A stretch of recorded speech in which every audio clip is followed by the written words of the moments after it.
Hello friends, आज हम पढ़ेंगे search and seizure. Police authorities को या पुलिस अथॉरिटी जो है वो वारंट विथ वारंट या विदाउट वारंट से सर्च कर सकती है। लेकिन विथ वारंट में क्या होता है कि मजिस्ट्रेट से वो परमिशन लेना पड़ेगा, और विदाउट वारंट में वो खुद जाके भी पुलिस सर्च और सीजर कर सकती है। ठीक है, तो इसकी क्या प्रोविजंस है वो हम आज पढ़ेंगे। तो पहले तो क्वेश्चन समझ लीजिए, क्वेश्चन एग्जाम में कैसे आ सकता है। State the procedure under the code about search and seizure. State the procedure under the code about search and seizure. ठीक है, तो देखो, the criminal procedure 1973 is a procedure law. सबको पता है it is a procedure law. दो law होते हैं, एक तो प्रोसीजर लॉ या एक तो सब्सटेंटिव लॉ। तो इंडियन एविडेंस एक्ट वो माना जाता है कि सब्सटेंटिव है, लेकिन ये जो CRPC है वो क्या है, प्रोसीजर लॉ है। Consolidating the law relating to criminal procedure. The law prescribes detail format as to how the criminal law comes into motion. कैसे इन्वेस्टिगेशन चालू होगा या क्रिमिनल जो लॉ है कैसे मोशन में आएगा, उसके बारे में ये हमको बताता है। ठीक है, under the CRPC police officer और इन्वेस्टिंग ऑफिसर है। देखो, दो इम्पॉर्टेंट चीज़ है, एक तो पुलिस ऑफिसर और he is called as an investigating officer. ठीक है, has the power to search. The power to search comes under two head. दो हेड में वो पावर डिवाइड किया गया है, सर्च विथ वारंट और search without warrant.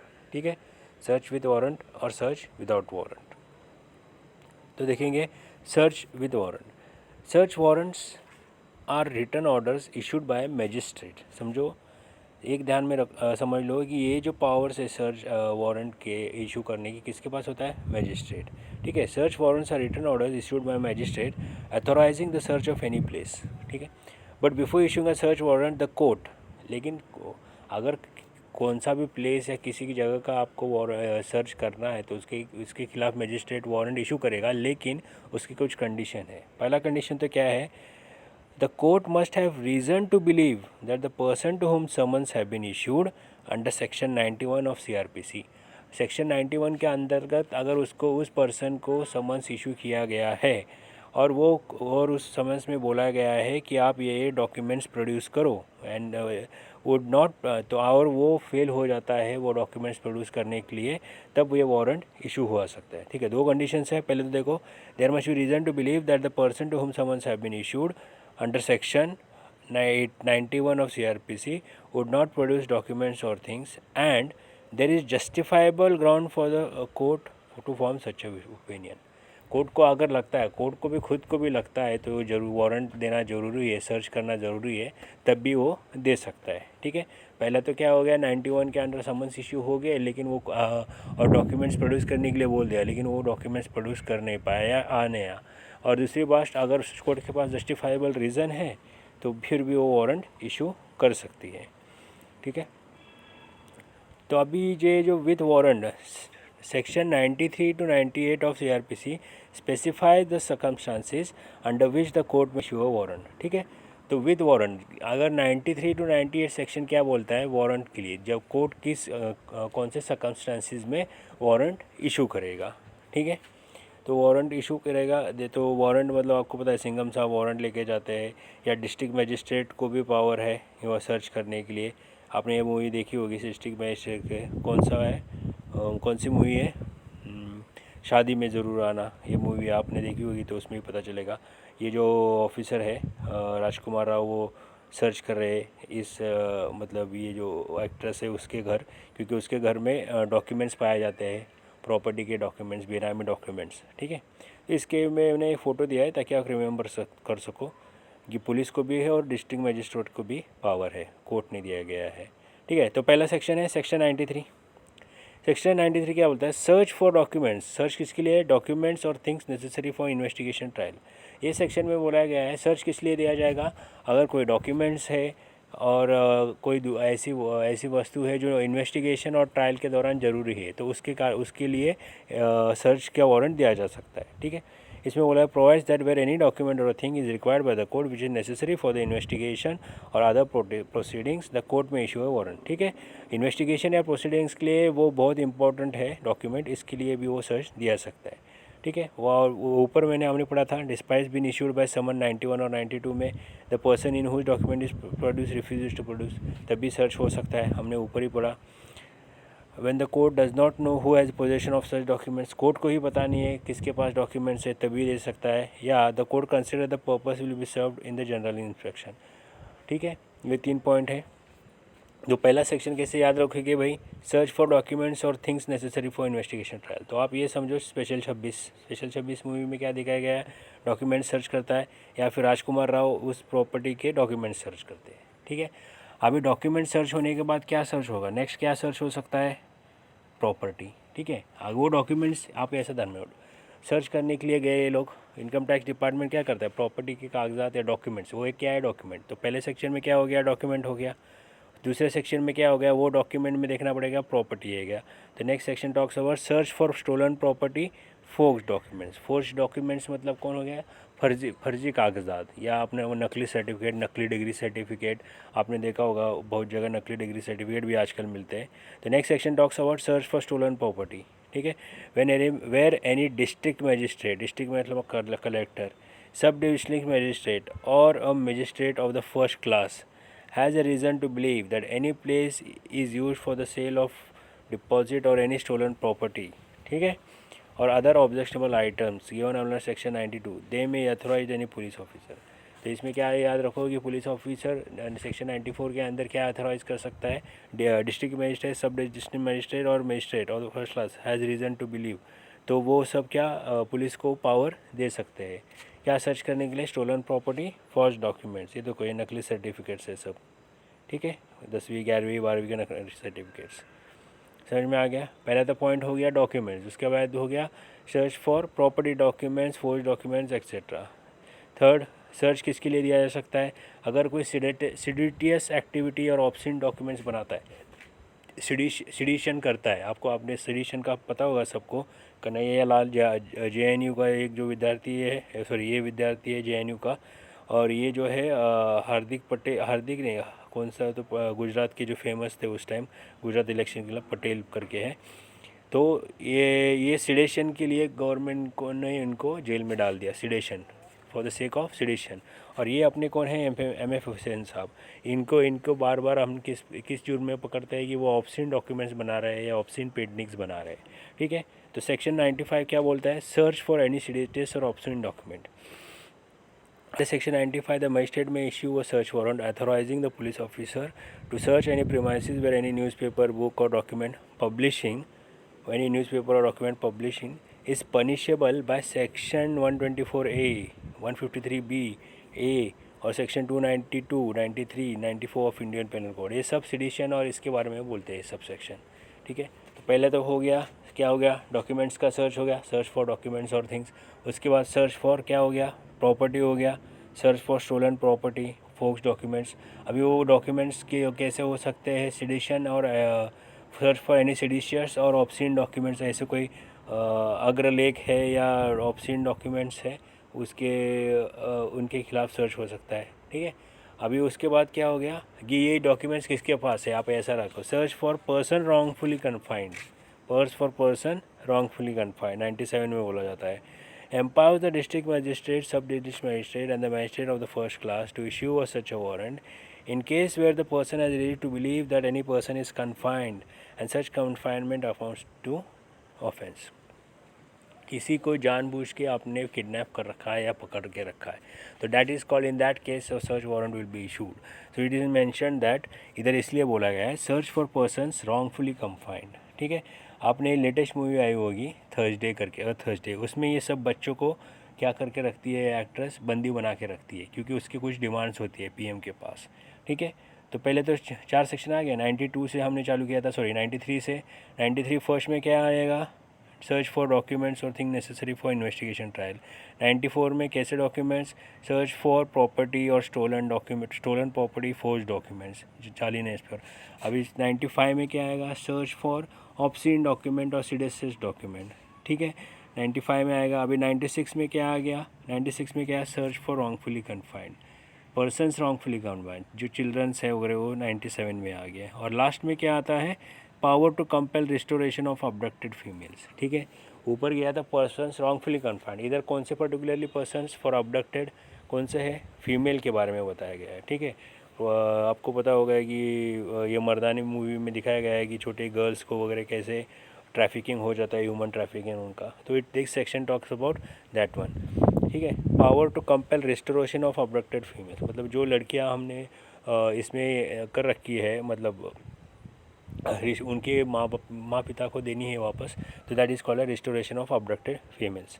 91 empowers the district magistrate, sub-divisional magistrate and magistrate of the first class to make an order immediate restoration of a woman or a female child to her lawful guardian and to compel the compliance of the order by using a necessary। वही बोलता है जो भी हमने वो जो बंदी जो लड़कियां हैं उनको छुड़ाया है वो हैंड ओवर करना उनके पेरेंट्स को या लीगल गार्डियंस को। ठीक है, लेकिन ये ऑर्डर इशू करेगी कोर्ट। लेकिन ये ऑर्डर इशू करने से पहले ये फॉलोइंग पॉइंट्स होगा कि वो ओथ पे लिया जाएगा, complainant oath, and the complainant is about the complaint is about the abduction और unlawful detention of a woman और अ फीमेल। ठीक है, ये वारंट कब इशू किया जाएगा, ये ऑर्डर निकाल के वारंट इशू किया जाएगा, लेकिन इन फॉलोइंग सर्कमस्टांसिस अगर कोई कंप्लेंट देता है ओथ पे और ये कंप्लेंट 18 साल के कम उम्र की लड़कियां का है या चाइल्ड्स का है, फीमेल वुमेंस का है, या 18 साल की कम उम्र की लड़कियों का है, या सच ऑब्जेक्शन इज़ अनलॉफुल पर्पस, कुछ तो अनलॉफुल हो रहा है उसके कारण ये ऑब्जेक्शन है, तब ये पावर दिया जाएगा। ठीक है, समझ में आ गया। सर्च विद वारंट में हो, समझ में आ गया। आप बात देख लो। अभी सर्च विदाउट वारंट नेक्स्ट है क्या, सर्च विदाउट वारंट। देखो, the criminal process exhaustive law, it also deals with the situation where there is no time to get a search warrant from magistrate. ऐसा भी हो सकता है कि मजिस्ट्रेट से जाने से पहले कोई चोरी कर, मतलब ऐसा कोई गुनाह घट जाए कि हमने को पता ही नहीं है, तो in that case there is no time limit, उस टाइम में टाइम इतना नहीं होता, तो पुलिस को ऐसे पावर्स दिए हैं, विदाउट वारंट भी आप सर्च कर सकते हो। In such situation where the police officer has the reasonable ground to believe, ये ध्यान में रखना, आपके आंसर में आना चाहिए, reasonable ground to believe that any delay will fatal to the investigation, he can search without having a search warrant. Singham साहब कहीं भी रेड मार सकते हैं, आप ये समझ लो। ठीक है, तो 165 में दिया गया है पुलिस ऑफिसर का विदाउट वारंट कहाँ दिया गया है, 165। इसमें के दो सेक्शंस है, 165 166, ये दो ही इंपॉर्टेंट है विदाउट वारंट में। As per section 165 of 65 when the officer in charge of a police station, ठीक है, तीन है शायद, सॉरी तीन है, 165 166 और नहीं 165 और 166 दो ही है। ठीक है, 165 में क्या बोलता है, search by police officer. As per 165 of the CRPC, when officer in charge of a police station or an investigation officer has reasonable grounds for believing that anything necessary for investigation of offence which is authorized to investigate, उन्होंने crime investigation start किया, for example CID ने कुछ crime investigation start किया और उनको पता चला कि ये इन्वेस्टिगेशन के दौरान ये व्यक्ति एब्सकॉन्डिंग है और इसका प्रेजेंस ज़रूरी है, या ये डॉक्यूमेंट्स हमें चाहिए, तो विदाउट वारंट वो सर्च कर सकता है।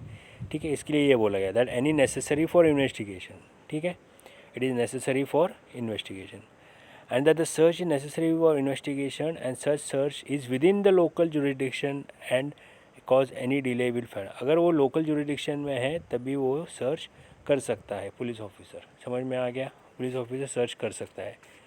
ठीक है, अभी ये जयकांत सिखरे को किधर आने को बोला, सावंतवाड़ी में आने को बोला। ठीक है, इसके लिए विदिन द लोकल जुरिडिक्शन है अजय देवगन का, लेकिन जो अगर वो गोवा में जाएगा तो उसका जुरिडिक्शन नहीं होगा। ठीक है, नेक्स्ट है 166 में क्या बोला गया, अगर आपके जुरिडिक्शन में नहीं है, search in other police stations jurisdiction. ठीक है, तब आप क्या करोगे, आपके अगर जुरिडिक्शन में नहीं है तभी आप सर्च कर सकते हो दूसरे जुरिडिक्शन के लोगों का, या ऐसा कुछ प्लेस हो गया, जैसे कि हम लोग बहुत सारी मूवीज़ में हमने देखा है, ये हमारी बाउंड्री अलग होती है, पुलिस का जुरिडिक्शन अलग होता है, एक पुलिस स्टेशन दूसरे पुलिस स्टेशन के जुरिडिक्शन में नहीं जा सकता, फिर भी वो जा जाते हैं। इन दैट केस, क्योंकि वो जैसे कि अभी कोई आतंकवादी है तो उनको पकड़ना है, दूसरे जुरिडिक्शन में है और that is dangerous for the national security, तो वो पकड़ सकते हैं, लेकिन उसके लिए उसके बाद का प्रोसीजर अलग है। तो उसमें क्या है, the situation arises when a search is done outside the local jurisdiction. ठीक है, for example when the police of Varanasi want to search Lucknow, they will have to compile with section 166। तो ये सेक्शन क्या बोलता है, this section says, it says when a search has to be conducted in the jurisdiction of another police station, whether in the same or distant district, whether in the same or different district, the police officer making the investigation is required under section to ask the officer in charge of another police station in whose jurisdiction search is to be made. उस officer को पूछना पड़ेगा jurisdiction में। अब क्या होता है कि उसको पूछेंगे तो वो नहीं होगा, वो छुट्टी पे चला गया होगा, तो उतना टाइम नहीं रहता, तो उस केस में वो खुद जाके उधर रेड मार सकता है, ठीक है। However when the police officer has reason to believe that any delay will cause concealment or hampering of evidence according to section 163, the investigation officer may search him fill, ठीक है। लेकिन as soon as possible the officer searching shall send the notice of the search along with the list prepared to the officer in charge of the police station within the jurisdiction, ठीक है। जब jurisdiction ख़त्म हो गया तो उसके बाद as soon as possible बोला गया, टाइम लिमिट नहीं, as soon as possible ये वर्ड यूज़ किया गया है, याद रखो। as soon as क्या बोला है इधर, ये वर्ड यूज़ किया गया, as soon as क्या, possible, as soon as possible the police officer searching shall send the notice to the search along with the list to the officer in charge of the police station कि भाई हमने search किया था। समझ में आ गया। 165 बोलता है अपने जुरिडिक्शन में होगा तो और कुछ नेशनल सिक्योरिटी का थ्रेट होगा या कुछ इन्वेस्टिगेशन के लिए ज़रूरी है तो वो पुलिस ऑफिसर कर सकता है में। लेकिन अगर दूसरे के जुरिडिक्शन में होगा तो उसको परमिशन लेनी पड़ेगी, लेकिन अगर परमिशन के लिए वो उतना टाइम नहीं है तो खुद भी जाके वो सर्च मार सकता है। लेकिन वो सब होने के बाद उसको immediate as soon as possible वो रिपोर्ट करना पड़ेगा उस ऑफिसर के जुरिडिक्शन में, ठीक है। तो ठीक है, इधर मैंने फ़ोटो दिया, देखो पुणे में आपका जुरिडिक्शन है, चोर बिहार का है लेकिन वो पुणे में रह रहा है, ठीक है। तो सॉरी, चोरी बिहार में की है और वो पुणे में रह रहा है, तो बिहार की पुलिस इधर आके कर सकती है और वाइस वर्सा, ठीक है। सेक्शन सीजर, अभी वो ऊपर हो गया सर्च का, अभी सीजर का सेक्शन कौन सा है, 102 ऑफ CRPC, इसमें दिया गया है। अभी सीजर कौन से, सीजर मतलब क्या, seize any property which have been alleged और सस्पेक्टेड टू बी स्टोलन, ठीक है। जो ऐसी प्रॉपर्टी जो स्टोलन है या सस्पेक्टेड प्रॉपर्टी है, जो बेनामी ट्रांजैक्शन हम बोल सकते हैं। The power has been provided to the investigation agency to help and assist his investigation and to collect the evidence in order to prove the charges. समझ में आ गया। तो इसमें ये 3 पॉइंट है। Power of police officers to seize property कर सकता है सस्पिशन पे। If subordinate to the officer in charge, अगर समझो पुलिस स्टेशन का इंचार्ज पुलिस इंस्पेक्टर है लेकिन उसके नीचे अगर सब इंस्पेक्टर है और उसको लगता है कि ये प्रॉपर्टी के सस्पिशियस है, वो भी खुद कर सकता है, लेकिन उसको वो सर्च इन्फॉर्मेशन बाद में इमीडिएट रिपोर्ट के साथ एक्सप्लेनेशन के साथ देना पड़ेगा। Every police officer acting under ऊपर की sub inspector shall forthwith report the seizure to the magistrate having jurisdiction and where the property seized in such that cannot be conveniently transport to the court। देखो ऐसी property हो सकती है जैसे कि बहुत बड़ा सोना है, आपने रेड मूवी देखी होगी, तो ऐसी प्रॉपर्टी है, सोना बिना सोने के बिस्किट है, वो इमीडिएट ट्रांसफ़र नहीं हो सकते, उसके लिए टाइम लगेगा। तो वो क्या करेगा, उधर एक बॉन्ड लेके कोई भी है विटनेस लेके उधर एक बॉन्ड लेके उसके कब्जे में दे देगा उसकी रिस्पॉन्सिबिलिटी में। तो दैट इज़ ये सेक्शन, ये जो पॉइंट 3 है वो इधर उसके बारे में बोलता है, ठीक है। अभी देखो इधर मैंने बोला एक थी बेगम में मैंने दिया है, जैसे कि इसको टेररिस्ट होता है अब है दाऊद इब्राहिम, तो ये जो सब इंस्पेक्टर है, ये इंस्पेक्टर है, ये सब इंस्पेक्टर है, तो इंस्पेक्टर के इंस्पेक्टर न होने के कारण भी सब इंस्पेक्टर रेड मारता रहता है। क्योंकि वो सस्पिशियस ड्रग्स वगैरह पे उसने धंधा किया रहता है वो गैंगस्टर्स ने, ठीक है। उस मूवी में इसमें देखा होगा, तो इसके लिए उसको पावर है, लेकिन वो बाद में इसको एक्सप्लेनेशन और उसके बाद में रीजंस देने पड़ेगी, भाई आपने क्यों मारा, in spite of having the inspector in the power, police station का इंचार्ज इंस्पेक्टर होने के कारण आपके खुद के जुरिडिक्शन में आपने क्यों मारा, ठीक है। I think friend I have covered the important sections, मैंने सब बता लिए हैं। 93 to 98 हमने सर्च विद वारंट के हैं और 165 और 166 सर्च विदाउट वारंट के हैं। तो आप ये video with example slide show देख लेना और पॉज करके आप स्लाइड भी देख सकते हो, तो आपको ये समझ में आएगा, ठीक है। Thank you friends, I hope you enjoyed the video. Please like and subscribe the button.